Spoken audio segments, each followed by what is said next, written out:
नमो नमः। छात्रों, संस्कृत कक्षा में आपका पुनः स्वागत है। आज हम कक्षा 8 में पाठ 5 हृदय परिवर्तनम नामक कथा का वाचन करेंगे, अर्थात यह कहानी पढ़ेंगे।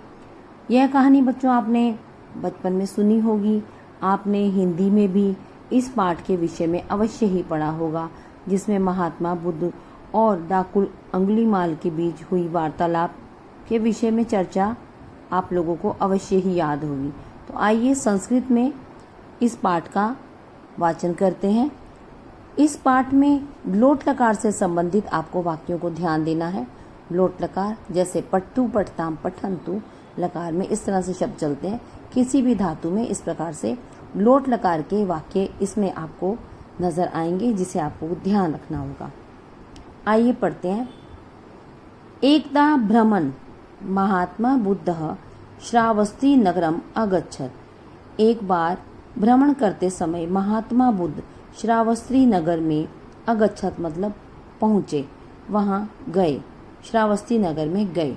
तत्र जनाः तम एकस्य दुर्जनस्य अंगुलीमालस्य विषये अकथयत्। वहाँ के लोगों ने तम मतलब उन्हें, ये द्वितीय विभक्ति एकवचन है, उन्हें अर्थात महात्मा बुद्ध को एकस्य दुर्जनस्य अंगुलीमालस्य विषय, एक दुर्जन अर्थात बुरे व्यक्ति अंगुलीमाल के विषय में अकथयत मतलब बताया।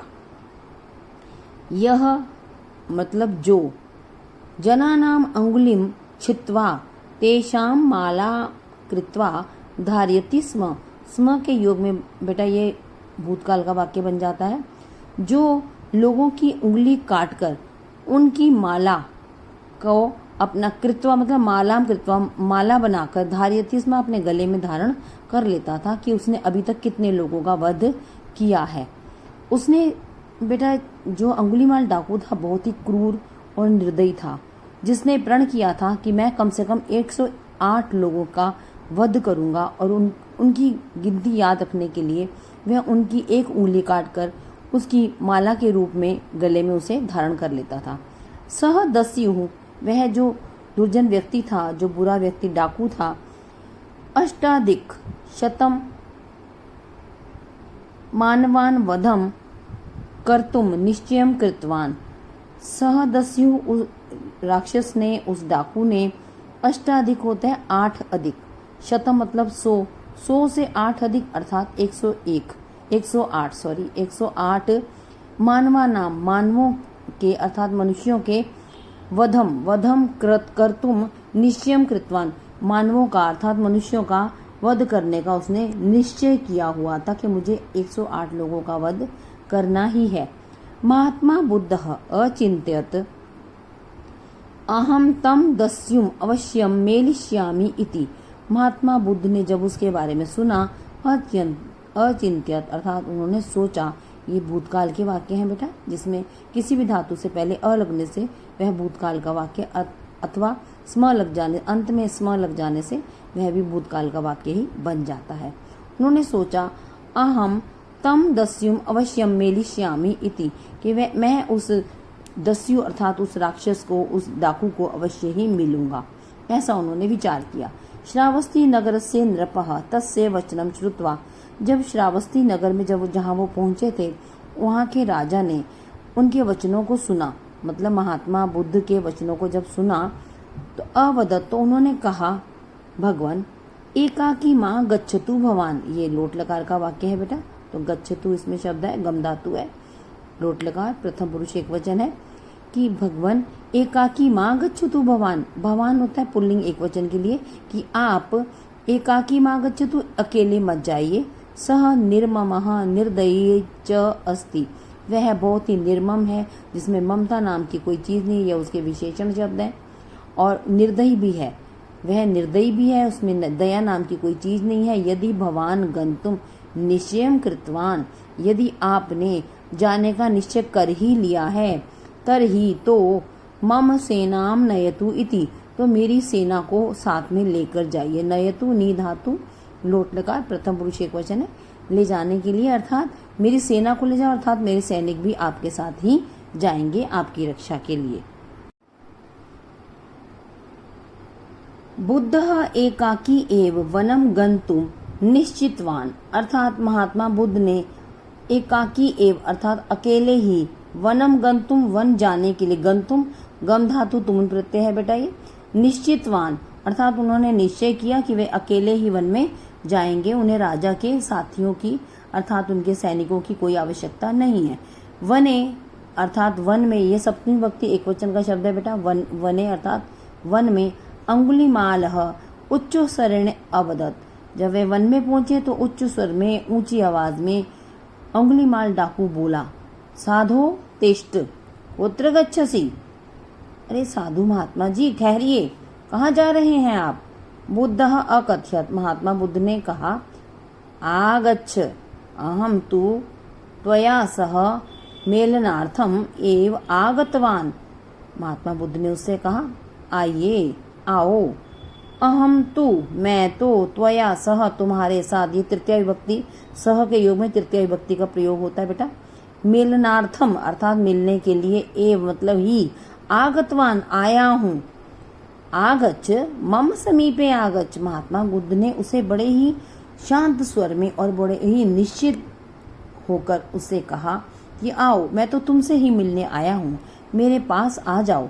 अंगुलीमालः तस्य देदीप्यमानं मुखम दृष्ट्वा आश्चर्यचकितः अभवत्, जो अंगुलीमाल डाकू था वह उसके देदीप्यमान अर्थात उनके उस चमकते हुए और चेहरे को देखकर, देदीप्यमान होता है अर्थात उसके जो आभा उनके चेहरे पर चमक रही थी उसको देखकर, दृष्टवा देखकर, आश्चर्यचकितः अभवत् आश्चर्यचकित हो गया। महात्मा बुद्ध अवदत्, महात्मा बुद्ध ने कहा, अहम तव हस्तेन मरणाय अत्र आगतः, मैं तुम्हारे हाथ से, ये हस्तेन मतलब तृतीय विभक्ति का एक वचन है, ये मरणाय अर्थात मरने के लिए, मृत्यु प्राप्त करने के लिए, अत्र आगतः यहाँ आया हूँ, परम मारणार्थ पूर्वम मम एकम कार्यम कुरु, लेकिन मुझे मारने से पहले, मार्यार्थ यहाँ पे शब्द है, मारणार्थ पूर्वम अर्थात मुझे मारने से पहले, मम एकम कार्यम कुरु, मेरा एक काम करोगे तुम, मैं भी तुम्हारे हाथों मरने आया हूँ, क्योंकि तुम तो लोगों को मारकर उनकी माला अपने गले में धारण कर लेते हो, मैं भी तुम्हारे पास मरने के लिए आया हूँ, मुझे मार डालो। अस्य वृक्षस्य एकम पत्रम आनय, ये जो वृक्ष दिखाई दे रहा है तुम्हें आप पास में, उसका एक पत्ता तुम लेकर आओ। अस्य वृक्षस्य अर्थात यह है, इसके लिए विशेषण शब्द है कि इस वृक्ष के एक पत्ते को मेरे पास लेकर आओ। अंगुलीमालः एकम पत्रम अत्रोटयत अर्थात उसने तोड़ दिया, उस एक पत्ते को उसने तोड़ा। तदा ज्ञानी बुद्धः तम अकथयत, तभी ज्ञानी जो बुद्ध महात्मा थे, तम अकथयत उससे कहा उन्होंने, इदानीम इदम पत्रम वृक्षेण सह संयोजय, और अब तुम क्या करो, ये जो तुम लेकर, इदानीम मतलब अब, इदम पत्रम अर्थात इस पत्ते को वृक्षेण सह संयोजय, पेड़ के साथ दोबारा से जोड़ दो। तुम ये जो पत्ता तोड़कर लाए हो ना, इसे तुम वापस उसी पेड़ पर जोड़ दो। दुष्टः अंगुलीमालः बुद्धस्य वचनम श्रुत्वा अहसत अवदच्च, दुष्ट जो अंगुलीमाल था, जो दुष्ट राक्षस था, बुद्ध के इन वचनों को श्रुत्वा अर्थात सुनकर, श्रु धातु तो प्रत्यय है, अहसत मतलब हंसा, लंग लकार है हस धातु में, अवदच्च और बोला, क्या बोला, पृथक पत्रस्य पुनः संयोजनम कथम कर्माणि, अर्थात टूटे हुए इस पत्र को पुनः संयोजय दोबारा जोड़ना, कथम कर्माणि अर्थात कैसे कर सकता हूँ मैं ये काम। आपने बड़ी आसानी से कह दिया कि जाके इस पत्ते को वहां जोड़ाओ, लेकिन ये कार्य मैं कैसे कर सकता हूँ कि टूटे हुए जब पत्ते को मैं पुनः संयोजय दोबारा जोड़ दूं, ऐसा मैं कैसे कर सकता हूँ। तदा बुद्धः अकथयत, उसकी इस बात को सुनकर महात्मा बुद्ध ने कहा, पृथक करणम सरलम, मान गए ना कि पृथक करना अर्थात किसी चीज को, कोई भी चीज हो आप उसे तोड़ सकते हैं, अलग कर सकते हैं, किंतु संयोजनम असंभवम खलु, खलु होता है अर्थात निश्चय ही बहुत ही दुष्कर कार्य है किसी भी चीज को जोड़ना, जोड़कर रखना। भगवान बुद्ध तम उपादिशत, भगवान बुद्ध ने उसे उपदेश दिया, वत्स बेटा, जीवन नाशः सरलः जीवन दानम कठिनतम। अर्थात जीवन का नाश करना, जीवन को मिटा देना बहुत ही आसान है बेटा, लेकिन जीवन दानम, लेकिन किसी को जीवन दान प्रदान करना बहुत कठिन है। भगवतः वचनम श्रुत्वा दस्यु तम प्रणिपातम अकरोत। अर्थात भगवान बुद्ध के इन वचनों को सुनकर दस्यु, वे जो दुष्ट व्यक्ति था, अर्थात जो राक्षस था, जो ये चोर था, जो बुरा व्यक्ति था, तम प्राणिपातम अकरोत, अर्थात वह नस्त मस्तक हो गया और दंडवत साष्टांग प्रणाम उनको करने लगा। पैरों में घुटने के बल उनके पास सामने बैठकर उनके आगे हाथ जोड़ता हुआ दिखाई दिया और बोला, भगवान बुद्धः तदा अकथयत। भगवान बुद्ध ने तब उससे कहा, वत्स उत्तिष्ठ, उठो। ये भी लोट लकार का बेटा ये वाक्य है, मध्यम पुरुष एक वचन, बेटा उठो। प्राणिनाम दुखम नष्टीकर्तुम सुखस्य च वर्धनाय कार्यम कुरु। उठो, प्राणियों के अर्थात मनुष्यों के दुखों का नाश करना, नष्ट करना, और सुखस्य च वर्धनाय, और उनके सुख का वर्धन करना, अर्थात उनको बढ़ाने वाले ऐसे कार्यों को तुम करो। स्वस्ति अर्थात तुम्हारा कल्याण हो, स्वस्ति ते मतलब तुम्हारा कल्याण हो। बच्चे ऐसा कार्य करो जिससे कि आप लोगों को कुछ शिक्षा दे सको, उनके प्राणों की रक्षा कर सको, उनके लिए जीवन जी सको। मतलब दूसरों के लिए जीना ही वास्तव में जीना है, किसी की हत्या करना ये अच्छे कार्य नहीं है। उठो और ऐसे कार्य करो जिससे कि लोगों की भलाई हो सके, आप किसी के काम आ सको।